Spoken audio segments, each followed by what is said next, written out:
and welcome to the ASB Investment Podcast, a show that keeps you up to date on the markets and helps you make smart choices with your investment. These are entirely our own views and that of our guests. It's not investment advice, but we know plenty of experts at ASB that are happy to chat if you need. I'm Kylie Eijgermans. I've been in banking for a very long time. I am a product manager working in the KiwiSaver and investment space. What that really means is that I understand the nuts and bolts of how to make investments work for you. Today, I have stolen the hosting spot off our wonderful senior economist, Chris Tennant-Brown, and I'll be having a chat with one half of Girls That Invest, a team that are rapidly creating a thriving community of women who are building a better financial future for themselves. So, Sim, I am really excited to have you on the show today. Firstly, because seeing women succeeding and supporting each other just gives me an absolute buzz. But also there are so many synergies with the work that ASB are doing in this space to help women feel more empowered to have conversations about money and just support their overall financial well-being. So much like you, ASB is dedicated to raising the financial well-being of New Zealanders, simplifying the money conversations, making it not scary, and really just encouraging our customers to have a chat with us to be better prepared to actually achieve their future money goals. So it's really awesome that you can join me today for my first ever ASB Investment Podcast recording as the host. So, Sim, welcome to the ASB Investment Podcast. Thank you for having me. I'm so excited to chat, and it's going to be a great talk. Awesome. No, it's great to have you here. So for our listeners who may not be aware of sort of all of the awesome work that you do, tell us more about, Girls That Invest, the early days, and you've got a very impressive rap sheet. So I can see that you are, you've been a TEDx speaker, a stock market writer, host of an investment masterclass, and founder of the #1 stock market podcast for women. So I'm going to hit pause for a minute there and just say, are you incredibly proud of yourself? Oh, very, very kind. Thank you. But yeah, it's blowing up a lot more than we expected. That's all I'll say. Awesome. So let's talk a little bit more about what this journey's been like for you. How was Girls That Invest born? And, maybe just talk to us about some of your work. That would be awesome to hear. Yeah, absolutely. So the idea kind of came from my own experience when I was learning about the stock market and personal finance. There was a really big gap in sort of online communities and even in-person communities where you could kind of go and talk about these things, because for a very long time, and probably still to this day, it's not something you talk with your friends about. You don't go, hey, what do you think about this stock? Hey, how much have you saved? So I was seeking a place to have those chats, because I really do believe that you learn from talking to other people and having conversations. And there was just nowhere online that was doing it in a way that I felt comfortable. So there was definitely communities for people in general, but they just tended to, for some reason, be more focused on, I guess, men and then their way of investing, which we'll sort of talk about and is a little bit different to how women tend to invest. So it just came from the idea of, look, there's a community that I wish was around. No one else is kind of making it. I might as well just get up and do it myself. Oh, that's fantastic. And yep, I can definitely resonate with that one. And it's very exciting. So, if you sort of think about Girls That Invest and, you think about what you are setting out to achieve, what would you say the main goal for Girls That Invest is? And, I'd just love to understand a little bit more around some of your thoughts with the challenges that we sort of face into with investing and what you're hoping to address. Yeah, absolutely. I think, the biggest thing that we see is that not as many women and minorities are investing compared to our male counterparts. And when we look into why, it's not because we don't think we want to invest. It's not because we're too scared to invest. When we did a lot of research and spoke to our community and kind of got out there, the biggest, or I guess the #1 answer was just the lack of knowledge and lack of information and accessibility to that knowledge. I think accessibility was the biggest term used. And so for us, it was, okay, well, how do we get to a world where just as many people of every, gender or every place are investing just as much as the others? It just came down to, well, okay, we need to lower barriers for certain groups of people. And so that really just is our mission, making investing as accessible as possible. Doesn't mean everyone needs to invest. Not everyone might be in the right stage of their life to invest, but I think everyone should have the opportunity to go, when I'm ready, where do I find this information? How do I get started? Yeah, that's really interesting. I mean, we run investor surveys every quarter, and part of those surveys are actually measuring the confidence in how we invest. And what we're frequently seeing is that women and their knowledge of investing is far lower than men, and that they are more likely to be risk averse. But it's kind of interesting what you're saying there. And it's, we're maybe making these moves not because we're scared, but it is, sort of more around that knowledge and accessibility. But I suppose from where I sit, what that equals is actually, women are missing out on valuable investment gains over time. So I know here we've got a lot of different ways that we can help customers make sense of everything. But what do you sort of see as the biggest opportunity to better help women understand their options and align to something more suited to their goal?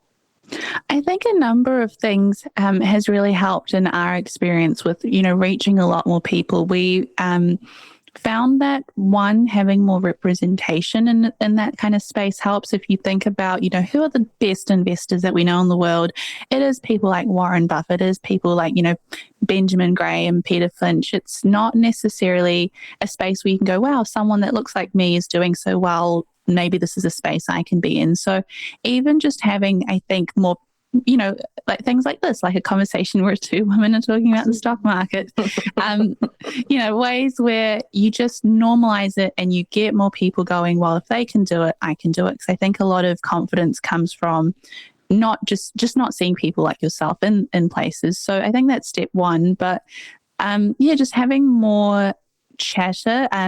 There was a study done that found that women share information best through talking, through like verbal communication. And so a lot of things that we learn and speak about and get privy to are from the conversations we have with our girlfriends and with our family. And if investing in money is not a conversation that is part of the things that we talk about in general, then there's this whole lump of information that we're missing out on. Yeah, no, I couldn't agree more. That's really, really valuable insight. So, I think another hurdle that we sort of face into, as women and, when it comes to investing is actually the gender pay gap, which is a favourite subject of mine. So at ASB, we strive for pay equality, and we regularly monitor to identify and eliminate those gaps. So we've got a real focus to help with that, which is on gender-based leadership. ASB have set a goal of 40% women, 40% men, and 20% any gender into leadership roles. Do you think enough is being done by big corporates to sort of help the gender pay gap and also really have more conversations about, overall financial well-being? What are your thoughts on that? I think what ASB is doing is such a great step, in the right direction, and having a target and having like an open and transparent, way of discussing that, this is where we're sitting at, this is our goal, this is how we're getting there. I think a lot of corporates could probably follow suit because at least, steps are being taken.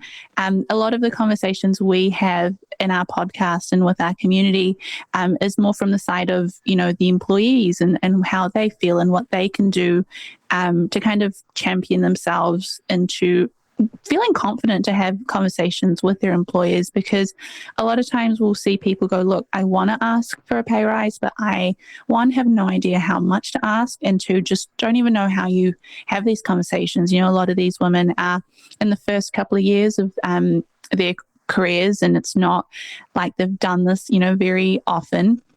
And so we often try and find ways to teach them, explain to them, give them resources that they can take away and implement in their own careers. For example, the idea of when you get good feedback from a client or an email, star it and put it in a separate folder. And then when it comes to the time when you do have discussions about how you've done, you've got some almost like receipts, that you could say that you can pull up and go, hey, XYZ is what I've done. This is what I think the market rate is for my work. So from that side, it's about getting women to feel more comfortable to ask. And then from the corporate side, what can we do as corporations to help, from the other angle? I think it's just transparency and saying this is where we're at, this is where we want to go, and these are the steps that we're going to take to get there. That's awesome, and I can definitely, I've seen it, within even our own industry, just that confidence to ask, and really, I suppose, recognise your value, and really put your hand up to say, hey, look, this is me. I am worth just as much. So I think it's fantastic that you're actually helping women with that. So, if we were to sort of dive into the subject a little bit more. We have seen research that we are, still sitting at a 9.1% gender pay gap. But when it comes to financial literacy or overall financial well-being, what we see is that women actually have better financial well-being than men. So we tend to spend less and save more. I believe my husband would firmly disagree with that. But if I look back to 20-year-old Kylie, then yeah, absolutely.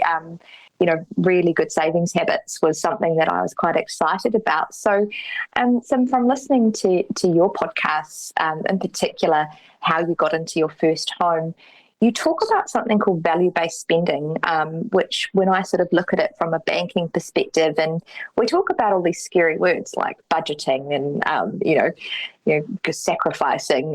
But when you talked about value-based spending, that really spoke to me. And I think it speaks to the stat around, why women are better with their everyday financial well-being. So would you like to talk a little bit more about that concept and just sort of how that fed into you being able to achieve some of your investment goals, from a young age?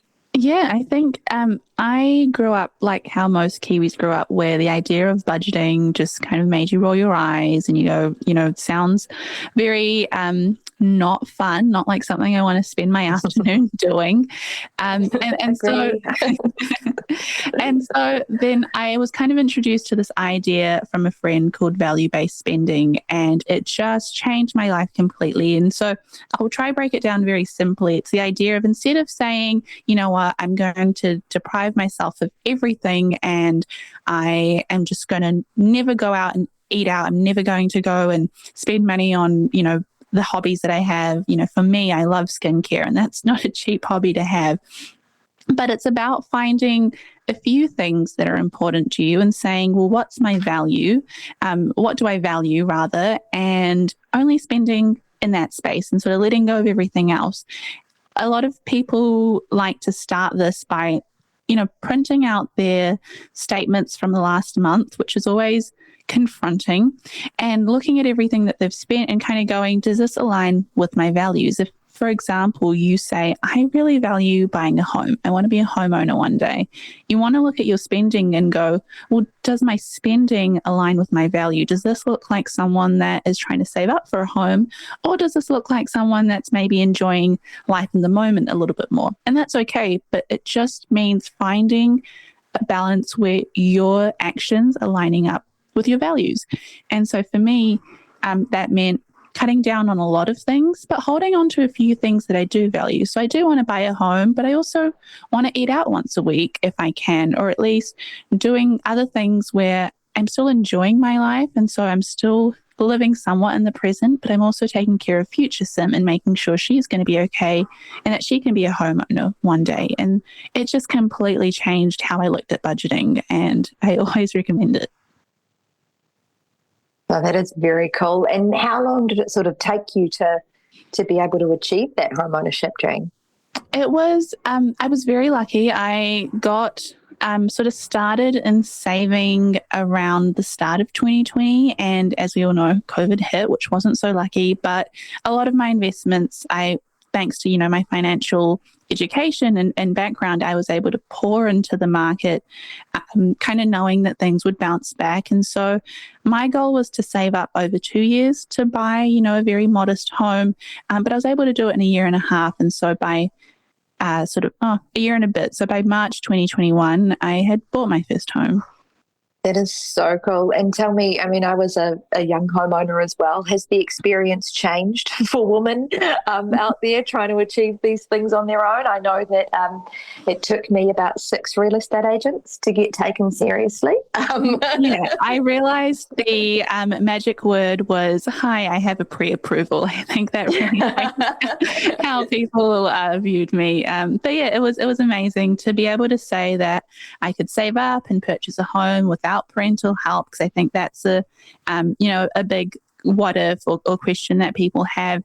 It's not easy to do. I can't say it's, the average story of everyone, but I think it's a good example of, look, it can happen. It might not be in the city that you want it to. It might not be the kind of home that you want to begin with, but it's a start. And yeah, it was definitely a fun experience trying to talk to real estate agents on my own. I remember one of them asked what I thought a home was worth, and I told her, and she gasped because it was such a ridiculous offer.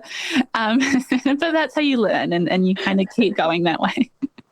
Yeah, I can remember actually looking at one that was about, I don't know, half a K up from the beach, and I phoned and said, how much is this property? And she said, too much for you, dear, which is great. Now that lady is still around. I can't wait till the day that I can actually buy one on the beach, and I'm going to engage her and say, hey, do you remember me? Hey, but no, that's awesome. And I think it's incredibly powerful that, you've taken that knowledge, that you've self-taught, and that you're now, imparting on other people to actually achieve those goals. So it's fantastic. But, if we come back to that sort of, that gender pay gap, I think where it's really having a big impact that I see is, it is hitting females in the pocket when it comes to investing. And there's a few things that we've sort of covered off here that feed into that. But, by the time women are sort of in their 40s and 50s, a recent study that I've looked at actually really highlights that gap. So we're sort of, about 30% lower. So when we're looking at the average KiwiSaver balance, in your 40s and your 50s, that average balance is around 30% lower for women than it is for men. Now, I know that there's a load of things that actually feed into that, but, lower pay and just that less appetite for risk and investing really sort of highlights that gap. So, if I was to say, based on all the conversations that you've had, I think you've sort of talked about the knowledge. Is there anything else, what do you think that main reason is that is holding women back from investing or seeking that knowledge? It's such an interesting topic. And just sort of to go back about what you were saying with the 30%, someone might listen in and go, 30% is not that bad. But you're also talking about women who live longer. So not only do we have less, it's like less to last a longer period of time. So it's really a lose-lose, isn't it? Oh, absolutely. It absolutely is. Yeah. Yeah. And in terms of, what we can do or what's holding women back, we often like to, go into the community and ask women and sort of hold surveys and polls with our listeners. And it really just is two things, the knowledge and, of course, the lack of capital to begin with. One thing that I noticed growing up. So I was, before I was in finance, I was in a completely different field. And so I was surrounded with a lot of healthcare workers, so optometrists, pharmacists, doctors, and we were all young, studying into these spaces. And so these were women who I would say were very highly educated, had some of the best education in the country, and yet and were, going to be earning like very good salaries once they began. And yet there was no financial literacy among any of them, because there's just no space in our education system for that kind of stuff. And so even if you've got people that are meant to kind of be doing the best for their age and yet having no access to financial literacy, it makes you wonder what's going on, on the other end of the spectrum where people don't have the privilege of good schooling and education and good careers. So I think the knowledge gap and the financial literacy gap is probably one of the biggest things that we're seeing.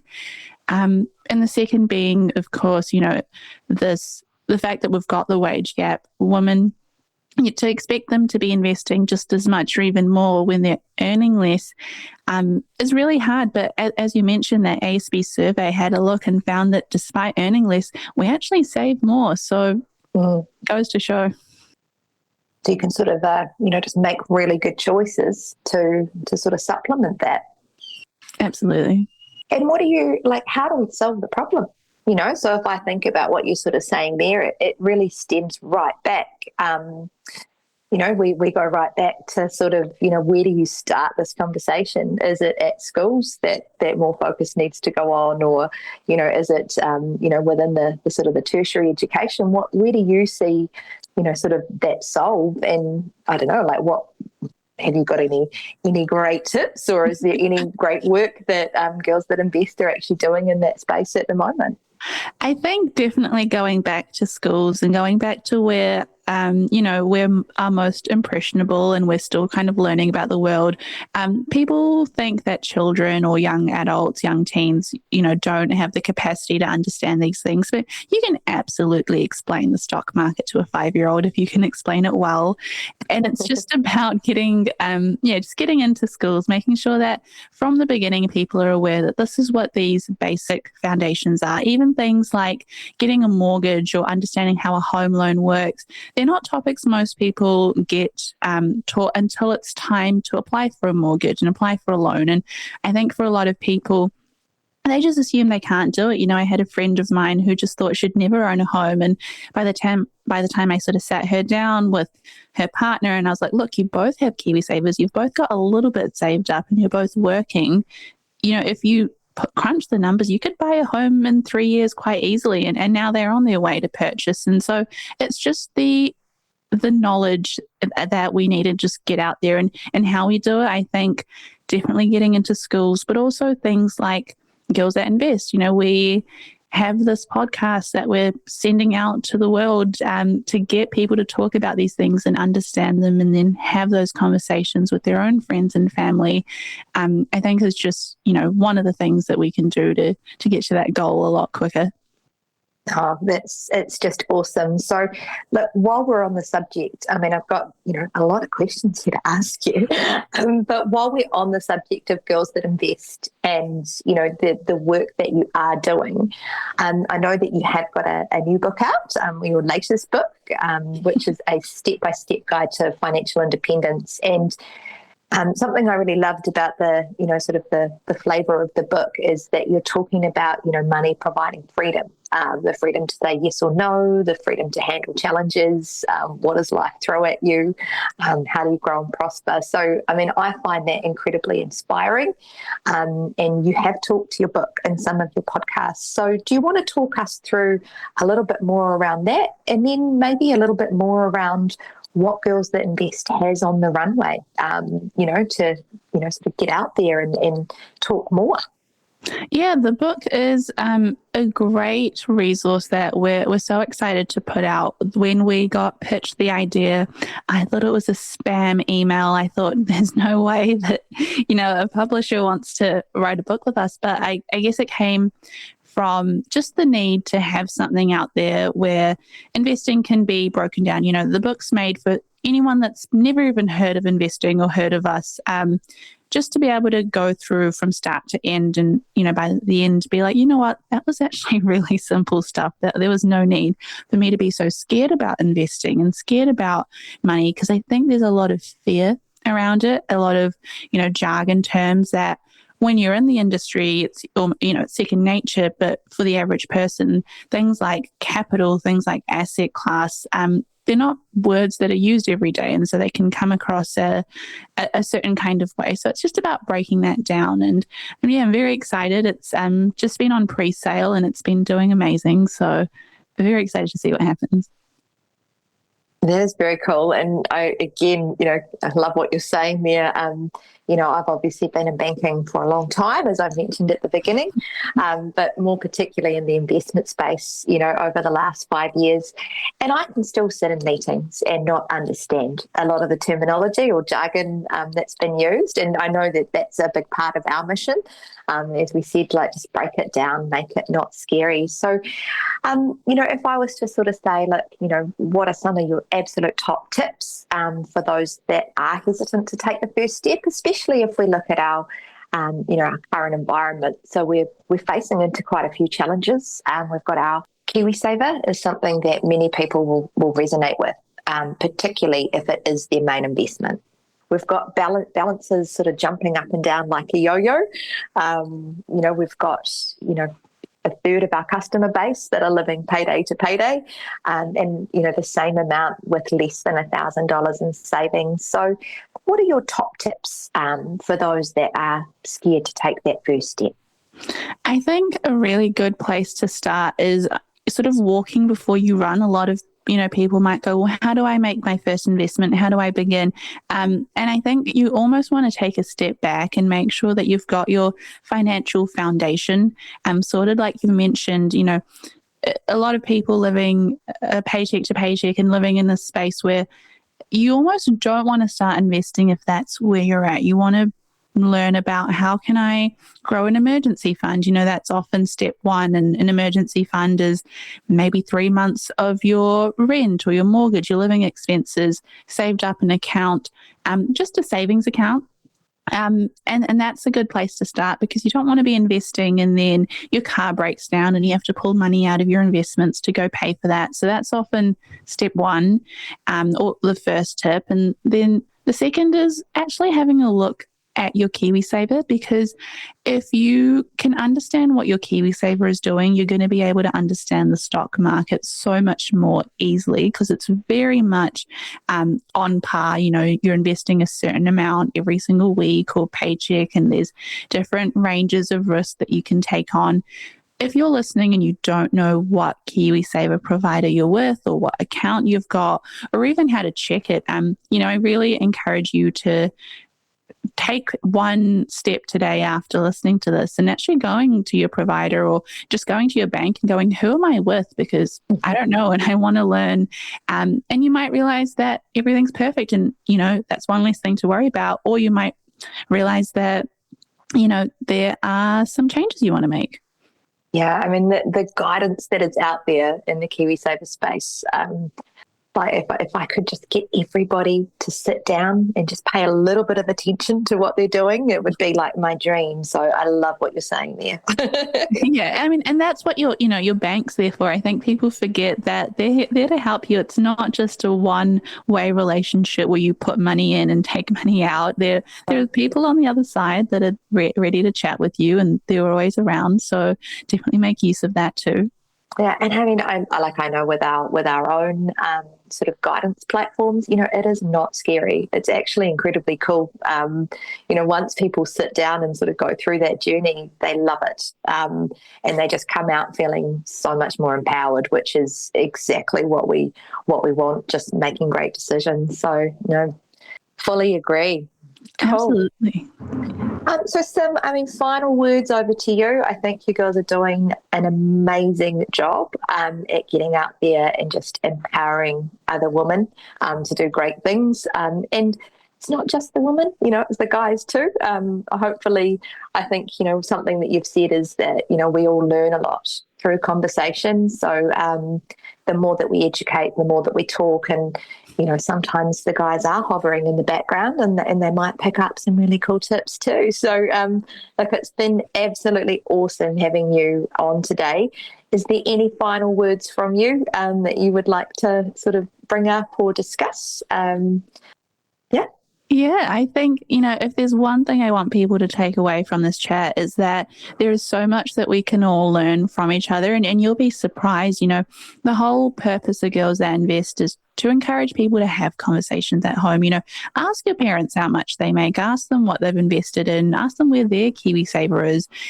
I think more people want to talk about money than we want to show, and especially in our culture, Kiwi culture, we don't want to be too pervy. We also don't want to, we want to be humble and not share, but at the same time, what I've seen is that everyone kind of wants to talk about money, but no one really wants to be the first one. So if you go out there and you're the first just to say, hey, look, can we have this chat with your friend, your family, anyone, your partner? I think that's just, a step in the right direction. Brilliant. All right. So with that, we will call it a day. But yeah, again, thank you so much for joining us and keep up the awesome work. Thank you for having me. You're welcome. Thanks for listening to the ASB Investment Podcast. If you have any thoughts on today's episode, or if there's anything that you'd like us to discuss on a future show, get in touch at podcast@asb.co.nz. Congratulations on making it this far through today's podcast. Now we're going to cover off some of the disclaimers and detail for the data that we have talked about today. Gender pay gap data as at May 2021 has been sourced from Statistics New Zealand Gender and Ethnic Pay Gaps, Stats NZ Action Plan 2021/2022. KiwiSaver savings data sourced from a commissioned Melville Jessup Weaver data survey for Te Ara Ahunga Ora Retirement Commission. New data reveals for the first time largest breakdown of KiwiSaver balances across all ages and genders. ASB's financial wellbeing research was developed in collaboration with the Melbourne Institute, Applied Economic and Social Research. This data is based on nearly 600,000 New Zealand adults that have their main bank relationship with ASB and looks at data for the 12-month period to April 2022.